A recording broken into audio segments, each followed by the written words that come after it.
Disclaimer: I am not a spokesperson for the USPS, nor do I speak on their behalf.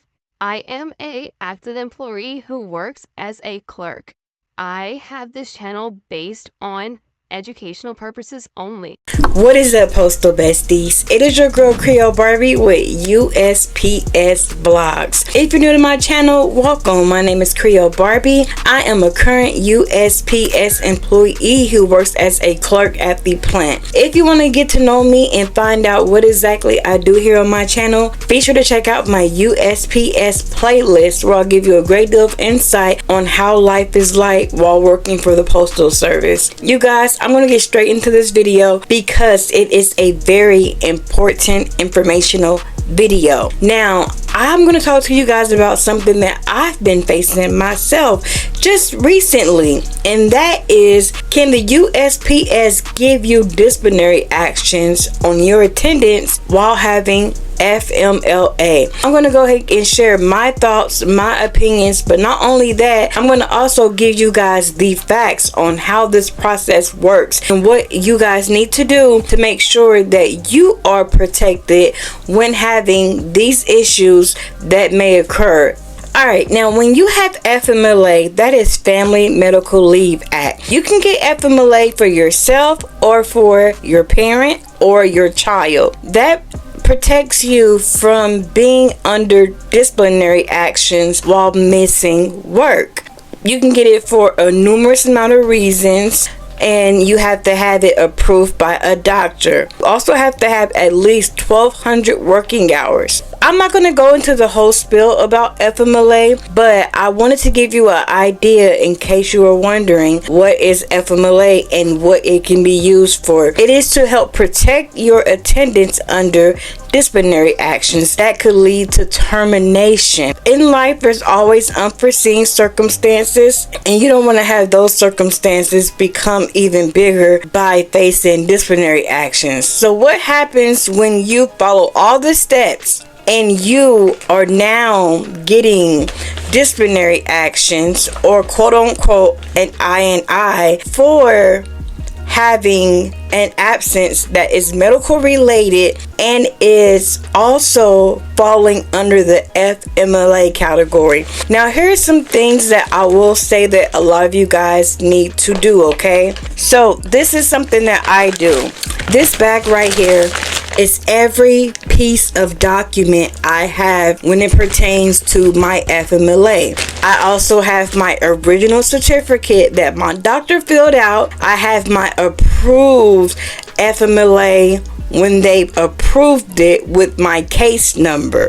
Each time I call out and it was medical related, I use my FMLA case number. It is documented. You guys, these are steps that you need to take, because if they call you in the office for an INI on your attendance and you have FMLA, listen to what they have to say. Number one, be sure when you are in that office, you look to see if you have a union rep present with you. If there is no union rep present with you, you just politely say, look, I am not going to comply until we have a union rep present. Once the union rep is present, I am more than willing to go ahead and allow you to resume this INI. An INI is basically an investigation to see exactly why you're missing so much work. They have the dates, they have the times, and things like that, and that's your time to explain the reason why.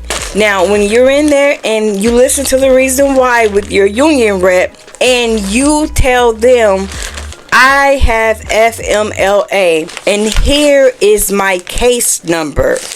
Another thing I do as well is I tell them, look, I have FMLA, here's my case number, and it looks like this, you guys. This is what it looks like. Y'all see that?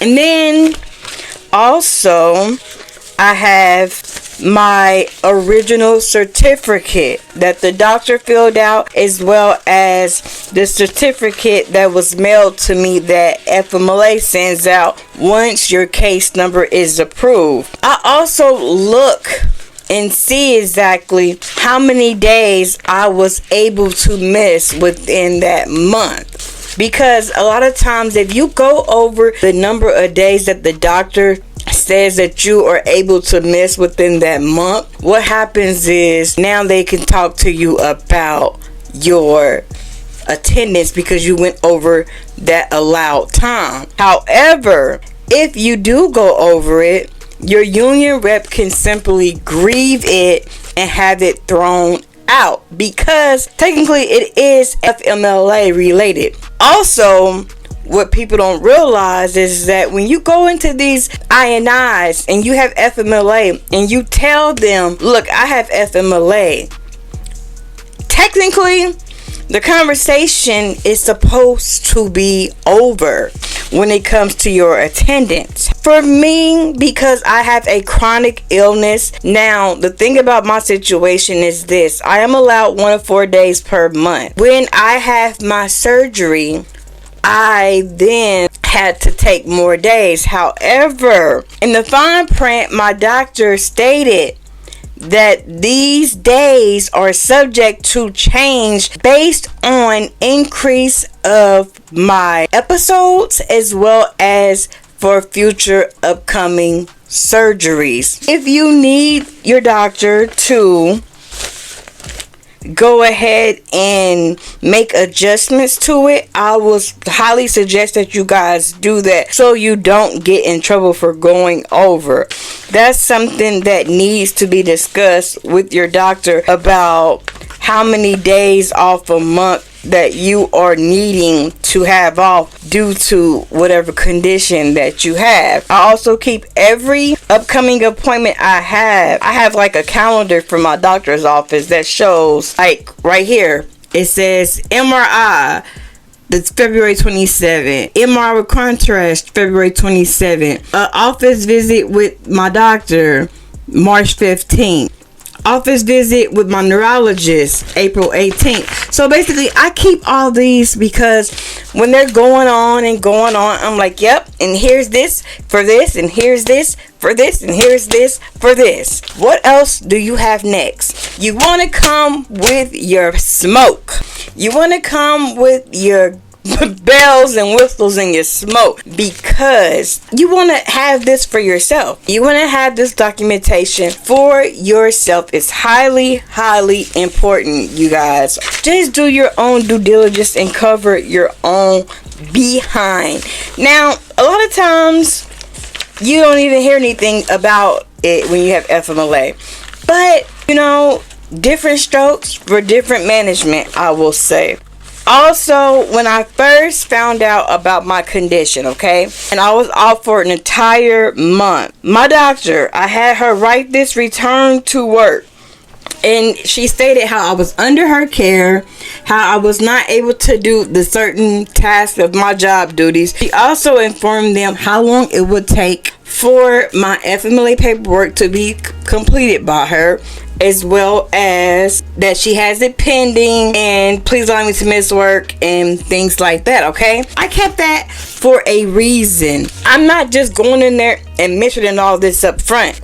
When they go on with the conversation, that gives me my ammo to boom, boom, bow, bow, pow. All right? That's it. So, you guys, with that being said, typically, when you have FMLA, when you have not exhausted your FMLA. Now, for those who exhausted, meaning that they were gone for the whole entire amount of time that FMLA gives them, I think they give them for 3 months.